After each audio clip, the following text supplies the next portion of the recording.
We had the topic of regeneration and regenerative agriculture already this morning. At least what resonated greatly with me was what Scott was actually saying about producing more with less, a very simple definition. And then when I think about the movie that we saw and the challenges that JJ had with the land that he owned in Mexico, I think it really calls that there is a need of action. It's not just nice, and it's not just a buzzword. So I with me a super panel here to discuss this topic and how we actually really transform agriculture in a more regenerative way that at the end is also profitable. Because I think what became clear over the morning is that without profitability, at the end, it's not working.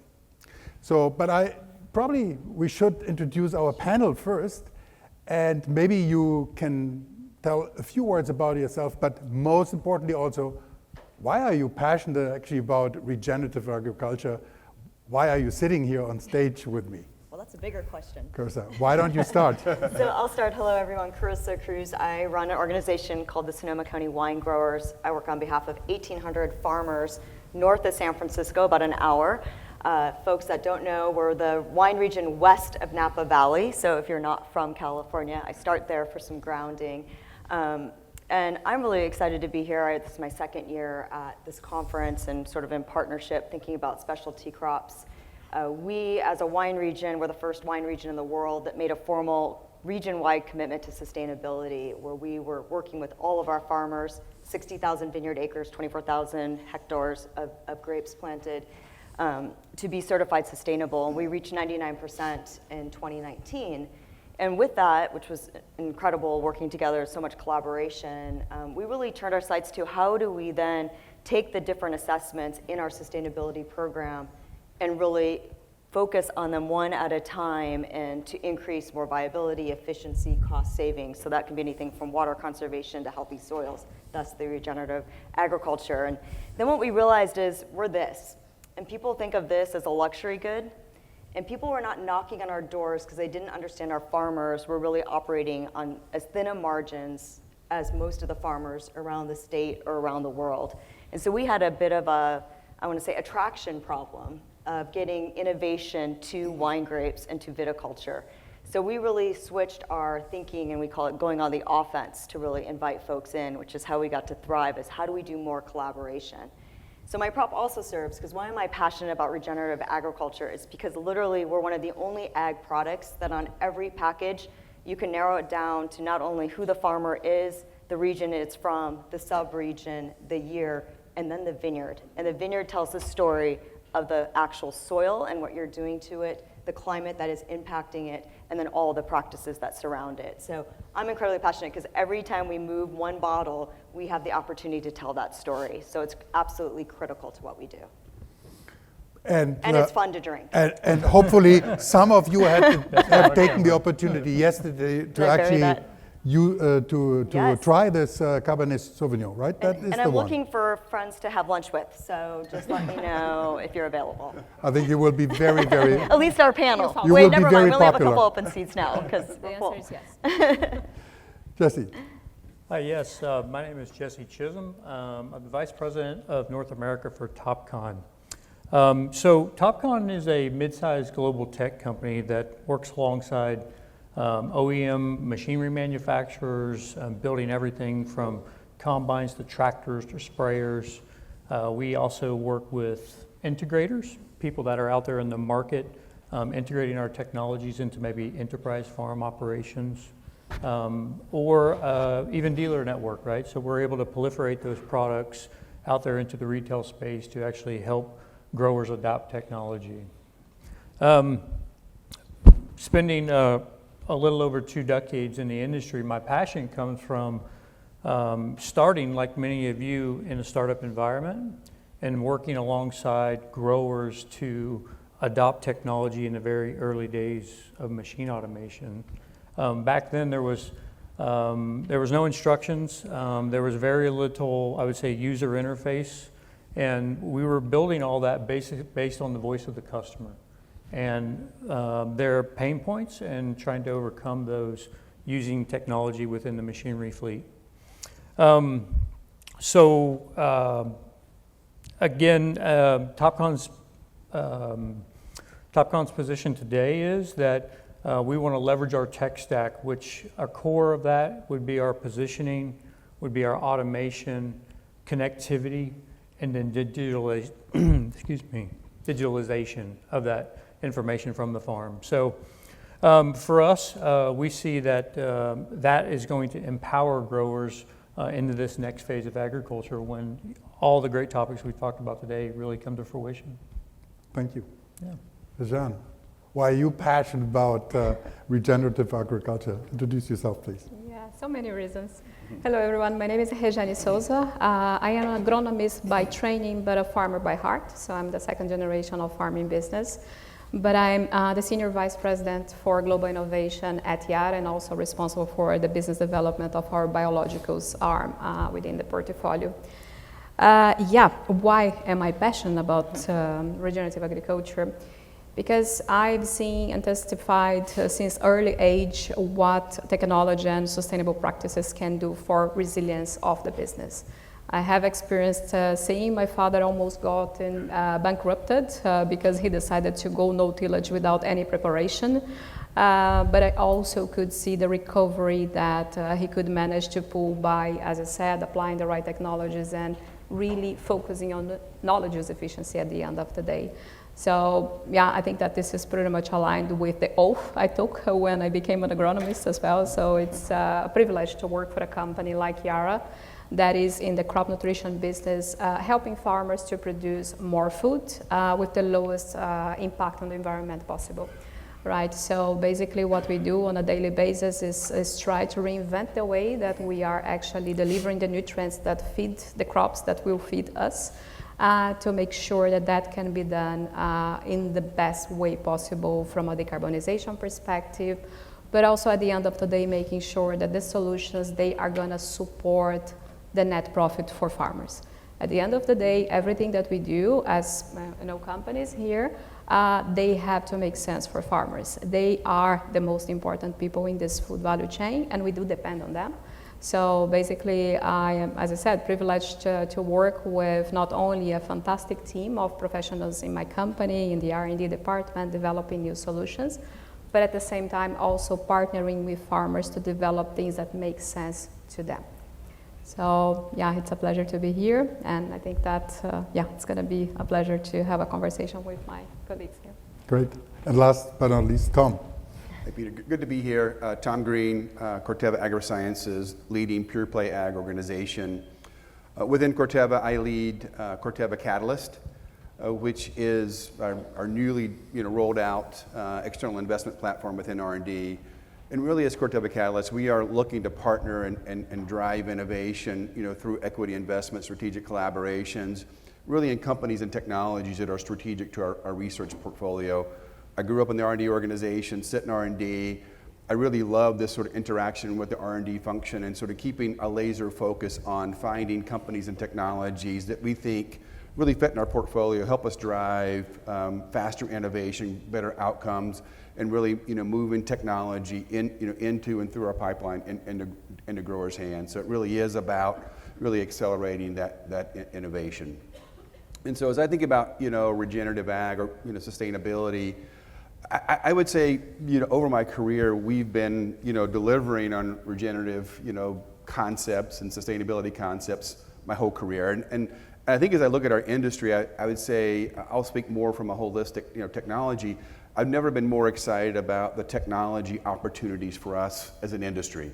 If you look at, and I'll speak from a corn row crop perspective, from the time you plant that seed to the time you harvest, we're flying, drones and imaging technology daily, weekly. And so the data we're acquiring on, our germplasm, our genetics across multiple environments has never been greater. You partner that with, I would say, deep genomics and omics technologies, where, we're sequencing at an unprecedented rate. Our knowledge of sort of how genomes are interacting with the environment have never been greater. And you sort of underpin that with AI and a data analytics capability that now allows us to tease out information in ways we just couldn't do. And last, you partner that with a genome editing capability that now gives us the ability to drive precise changes in our germplasm base, consistent with the breeding process. I think as you look forward, our ability to drive more productivity per acre, maximize inputs, and really create outcomes for the growers that we couldn't create 5 years ago. I'm just super excited about that future ahead. Yeah, great. I think we both Rejan and you said the outcomes is what at the end matters. Yeah. So we have a simple definition this morning from Scott that sort of can lead us through this discussion. But maybe Rejan, you can talk a little bit. What is your definition, and what are the outcomes that would make sense for farmers? Because I said, hey, it needs to make sense for the farmers. What are the outcomes that we can look for, and that also probably for startups are at the end then guiding principles where they need to and where they should innovate? Yeah. No, I think that since 2019, we at Yara, we have been working with different sector coalitions to try to find out the right definition for regenerative agriculture. And what I experienced is that at the end of the day, the final wording is not what actually matters. What matters the most is what you want to achieve. And at Yara, we see regenerative agriculture as a systematic, outcome-based approach to adopt the best sustainable practices that are out there. And we say that it has to be systematic because you cannot just assume that you can take a farmer from 0 to hero in one season, right?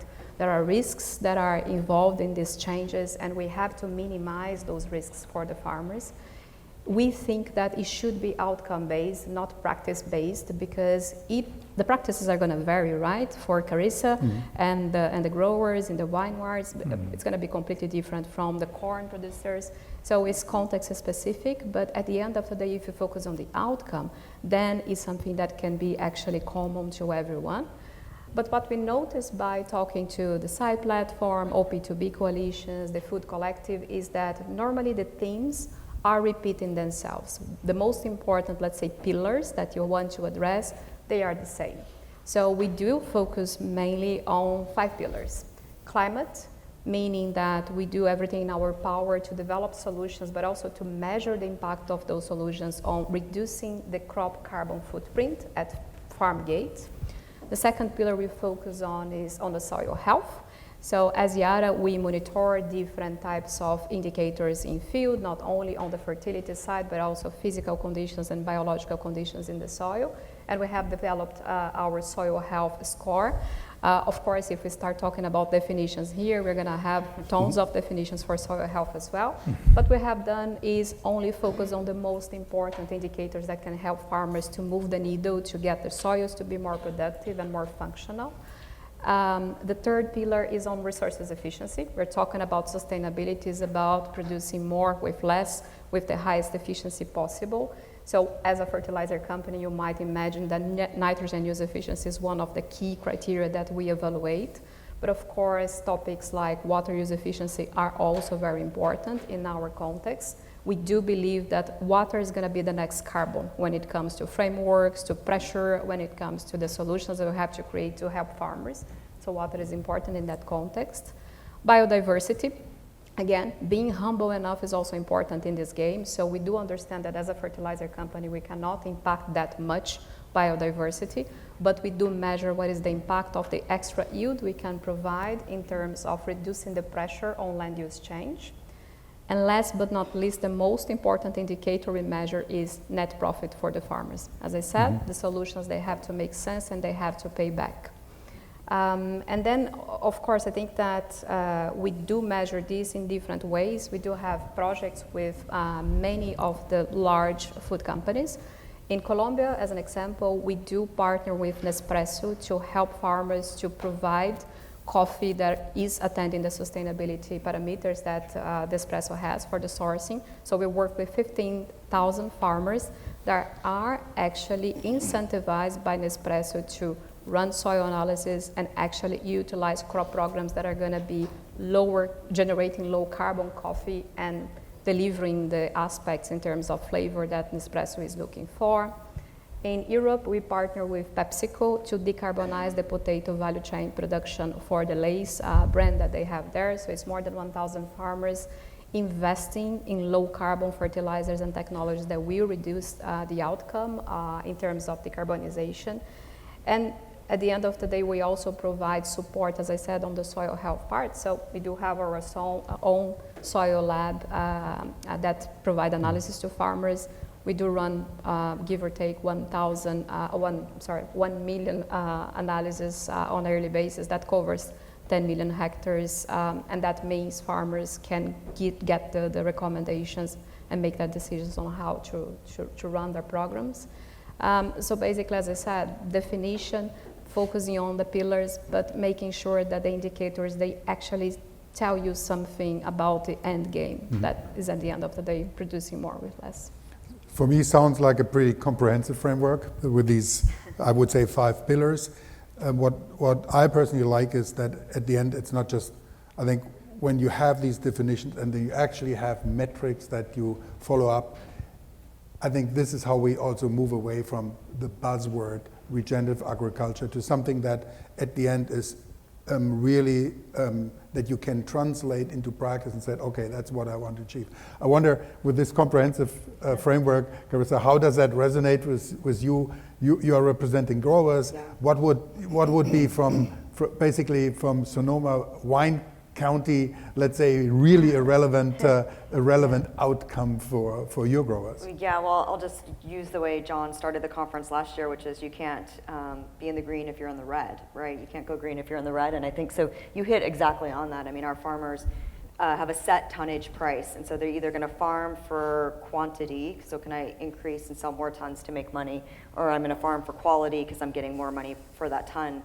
And that's typically set in advance. And at the end of the day, the money they're spending to get to either path doesn't really give them a real return on investment in that pricing. It's sort of set to some extent. And so they're looking at things that drive that, but the metrics that for them that really matter are around, again, the healthy soil. So organic soil matter, they're looking at and measuring. They're measuring their water holding capacity in their soil.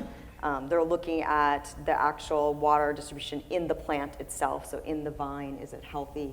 And so those are some of the metrics. But at the end of the day, it's still the ROI per acre. So what am I spending? What am I getting? And how do I sort of navigate those things? And then, they always are asking the so what, I think. So we get a lot of organizations come to us and they say, I had this great example. We had a board member with us yesterday. We can provide aerial imaging of your vineyard, and you can get this snapshot every week. And the farmer goes, so what am I going to do with that?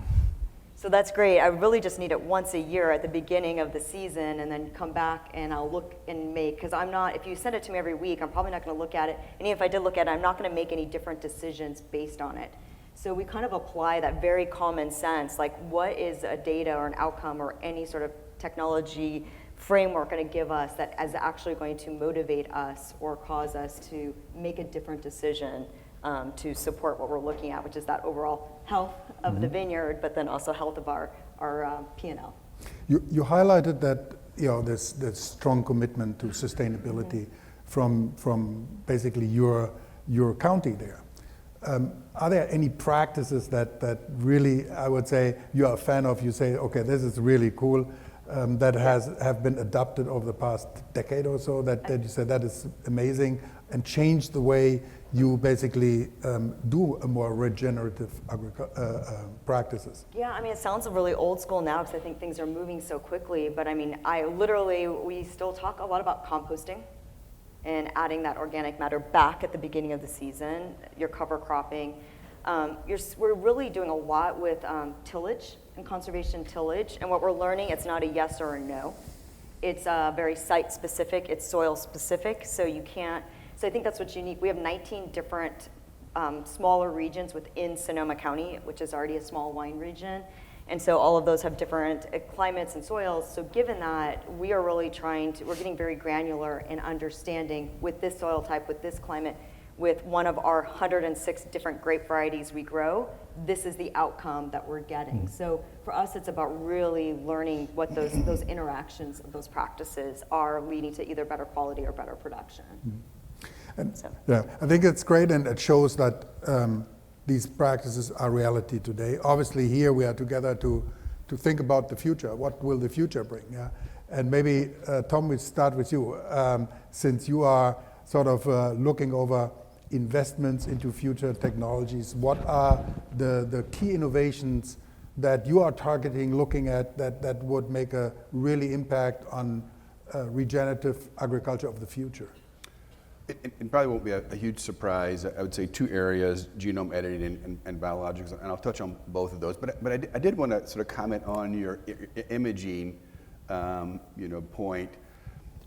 I think it kind of gets back to that outcome piece. We are, working on, I would say, a fungicide timing opportunity here, where we are looking at imaging and sort of making predictive recommendations to growers, working with a subset of growers, probably the more progressive growers, and being able to demonstrate how the AI and that imaging technology is providing recommendations on timing of fungicide that is really enabling them to get more out of that acre. And I just wonder if you think about your growers, is there a way to translate that imaging into to the impact of what we see? And happy to share a little bit more on what we're doing at a later time.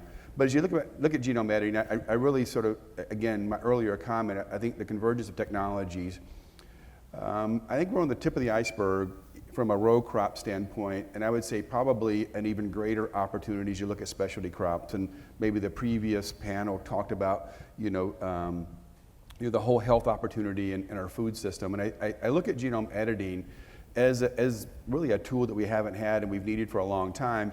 And I think it's going to open a lot of doors, particularly in the specialty, crops, and thinking about, nutrition, adding nutrition back into crops, making, certain crops, more affordable, more accessible. PJ talked about our pairwise relationship. I mean, they're doing a great job of looking at berries, working on sort of harvest metrics, but also, looking at, I think, some consumer attributes on, minimizing seeds and blackberries. I love blackberries, but I have to admit, I don't eat blackberries because I get these little seeds in my teeth and I hate it, And so I think there's going to be some opportunities, where I think genome editing is going to bring real solutions that will bring, the fruits and berry space, I think a little bit forward from a consumer standpoint. Likewise, in biologicals, I think we're seeing more in the biological space, and really understanding how to modulate, biologicals going forward. As you look at our deep technology, our sequencing technologies, our understanding of genomes and the complexity of genomes, and I do think, genome editing will also be an important tool there that will help us continue to maximize how biologicals continue to bring efficacy, for growers. And again, at the end of the day, I think biologicals have come a long way in the next decade, but I think as technology continues to drive understanding of how to position biologicals, how to, engineer biologicals to get more out of them, I think that opportunity is going to continue to grow going forward. Yeah. I guess you need to have a little bit of a talk during lunch with Scott about the blackberries. Yes. But I think, is that okay with you? Yeah.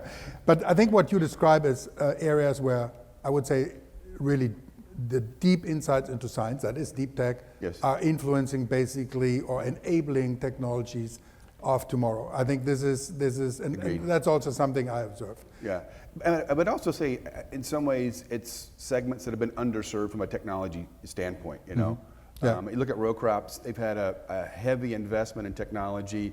I think those investments are leverageable, into, I'd say, non-row crop spaces. And there's a lot of learnings that make that technology move at a faster pace when you go to those, I'd say, more consumer-oriented, fruits and berry crops. Yeah, excellent.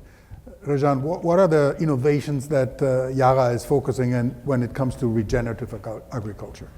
Yeah, now, as I mentioned on the pillars, you might guess that the climate one is, of course, one of the key priorities for us. So we have been focusing a lot on the decarbonization, not only on the upstream side, but also on the downstream side, from the upstream side, we have been investing on the green ammonia production with electrolyzers, as Patrick was mentioning this before. But also, we are going to actually go at scale for the production with carbon capture and storage. That means that blue ammonia is a reality, is going to be available in the marketplace. So that presents us with a huge opportunity for decarbonizing.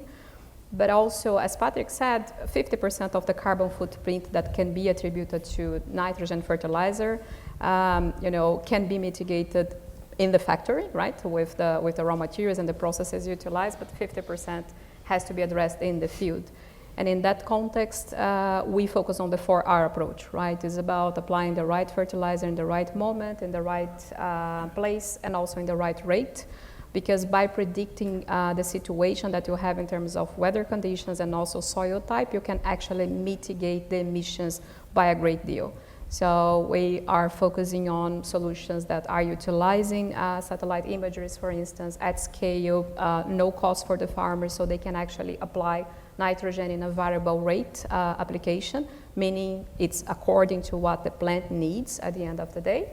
And of course, for some farmers that are willing to invest more in a very, very accurate system, we do have what we call end sensor, which is a sensor that is mounted on a tractor that can actually read real time the chlorophyll content in the leaves of the plant and then regulate how much nitrogen fertilizer that plant is going to be receiving.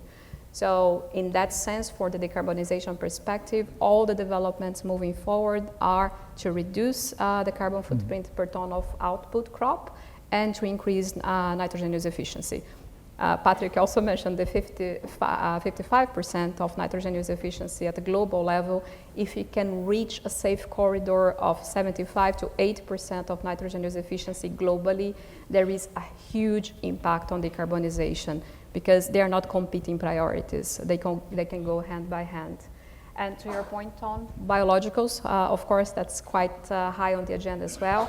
In our case, especially because we do see a huge opportunity to combine specialty nutrition, for instance, micronutrients, with some biostimulants as well to boost nutrient use efficiency, but also to support crops to cope better with abiotic stresses, right? Drought resistance, heat resistance, and things like that.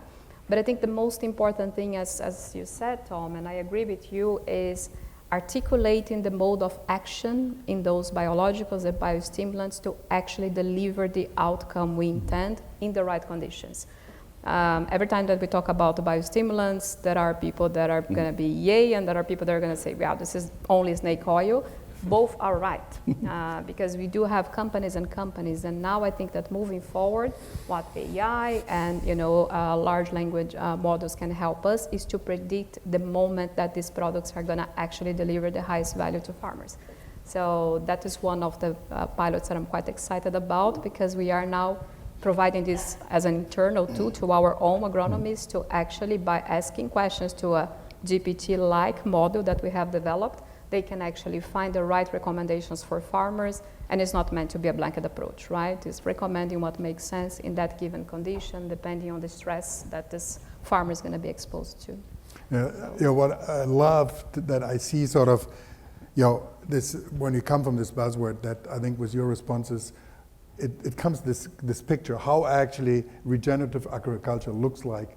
So Jesse, what are the technologies that you are really excited at TopCon that you bring into the farming community that enhance regenerative agriculture? Yeah, that's a great question. I would say, first off, it's really nice to be here in the room, and the general consensus, I take it, is that we all agree that farmers in practice practice good stewardship of our land, right? And I think to the programs you talk about, we enable farmers to actually invest in technologies to bring them and integrate them into their farming application. The challenge from going from conventional farming into regenerative practices is protecting their bottom line. Because when you introduce technologies, whether they be an auto steer system to position a piece of equipment, a positioning equipment to automate a sprayer to remove the human intervention or overlap or overspray, underspray, all those things are time consuming to learn. And so through that process, if a grower doesn't feel like they're getting immediate gratification or payback from it, they'll abandon.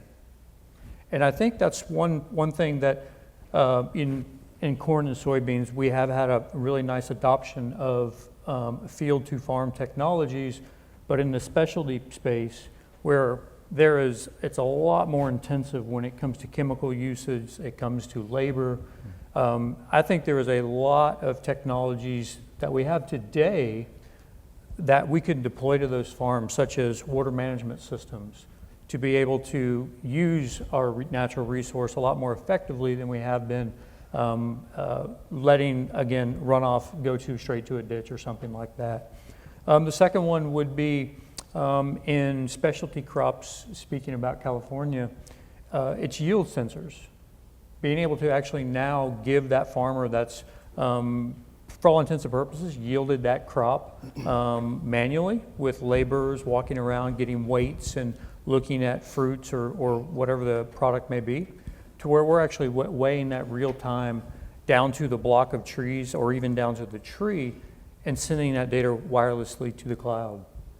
Now when you start to overlay all of these technologies that we're talking about, there's enough data there that once we kind of tie these disparate systems together, AI will give us the actionable outcome, right? It's never, it's like you said with the aerial image, right? Well, here's the image. Well, what do I do with it? What's my first move, right? And I think that's where, in these technologies that we deploy today will pay back as that happens here in the near future. Yeah. I think what highlight is what you all highlighted somehow, the performance is super important for the grower, and then simplicity as well. And if we think about our daily life, complicated technology, I'm much more a fan that something is simple and works. Yeah, and that's probably also for startups something to keep in mind. That there's at the end, there is a solution to a problem, and not a sophisticated technology that at the end you need to explain a whole lot. Yeah. So listening to these responses of how the future could look like, obviously with the perspective of the organizations that we have here on the podium, how do you feel? Are you optimistic? And what kind of technology would be exciting for your growers?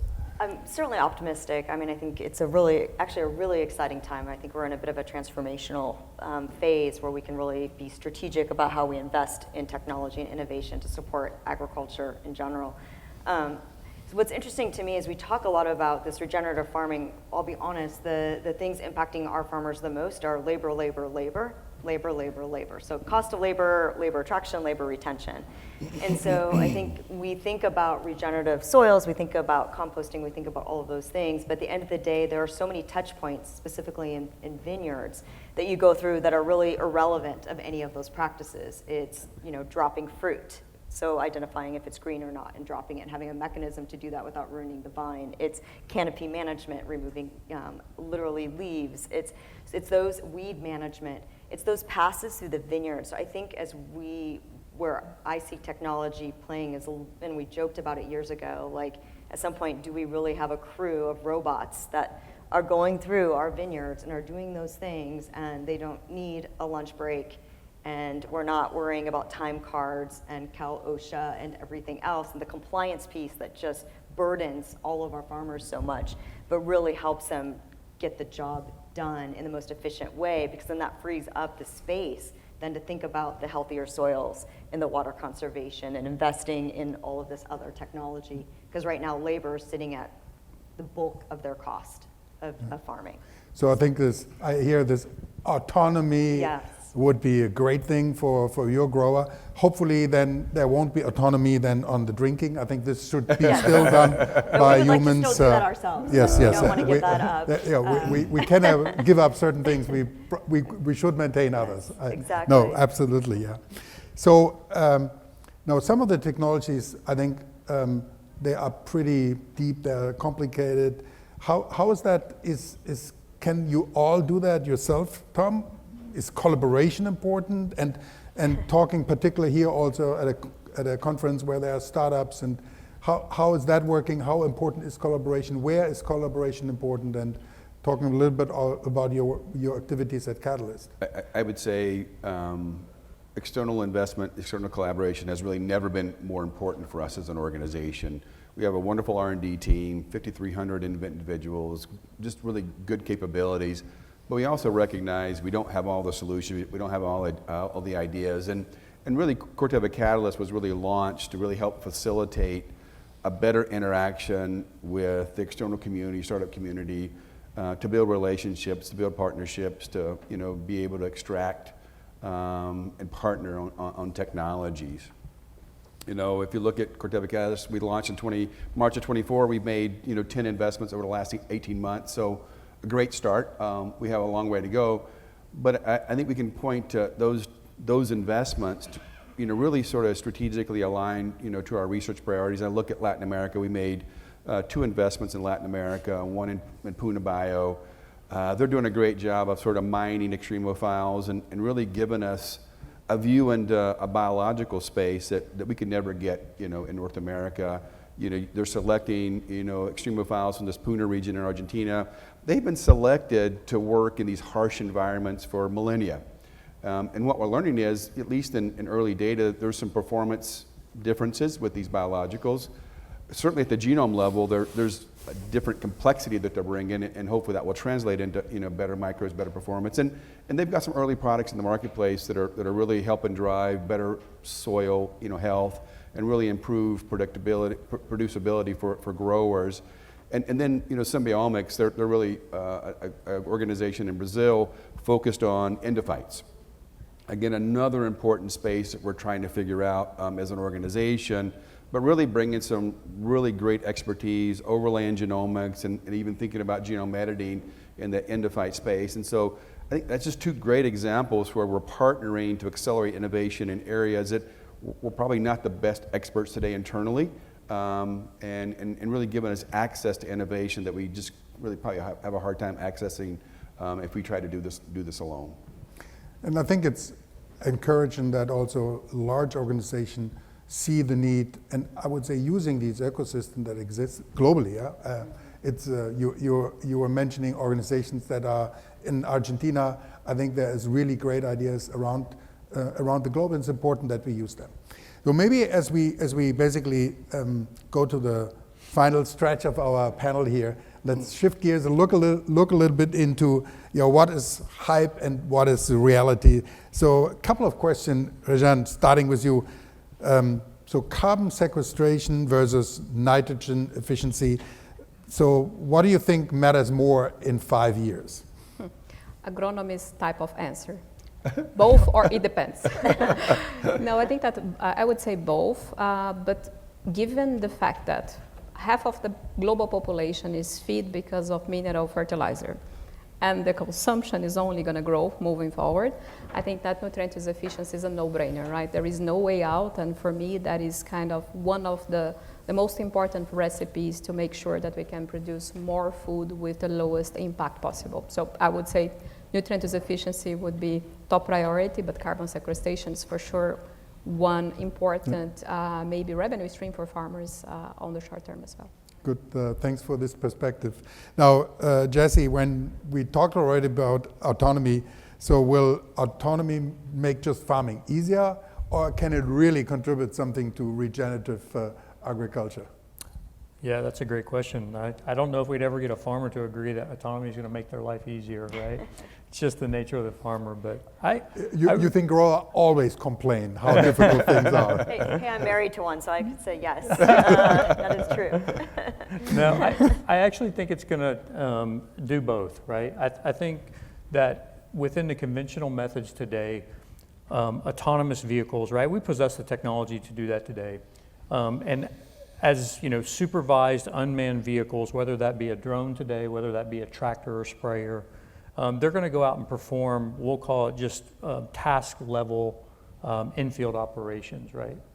I think over the next 5 years, especially with the computations and AI moving so quickly, that what we're going to see is now autonomous systems start to evolve, where now you can actually use nano-sensing technology on a much broader scale And what will actually happen in turn is it'll allow regenerative practices to be done at a much larger scale than practice today, right? And it'll be affordable for, I believe it'll be affordable for farms to implement those technologies. So you really see it as an enabler in that respect. Oh, for sure. Yeah, Yeah. I do, yes. Good, Yeah. excellent. So, Carissa, what do you think is regenerative agriculture more or less important in 5 years for your growers? What is your Yeah. prediction here? I mean, I would say probably more important, and I say that in the fact that I think we'll understand it better and how to do it better. I know in Sonoma County, we've been positioning ourselves, I kind of talked about how it's hard to attract folks to come knock on our door, as a living lab. So we've identified 100 growers, 10,000 acres that are kind of available for our farmers to pilot. So we've been working with John Deere and Ford and Agrology, which is one of the Thrive companies, to really create case studies and testimonials. There's no better way for a grower to adopt something than their neighbor to say it works. Literally, that is the best way, and my observation of working with farmers for 2 decades. And so I think where you're going to have that is as we start to build those case studies and farmers actually start to see the ROI on the practices and those get shared, you're going to see that become more important because they're going to see the value and the results that do lead to that productivity or the quality that then falls back to the bottom line, which is ultimately important. So optimistic, more important.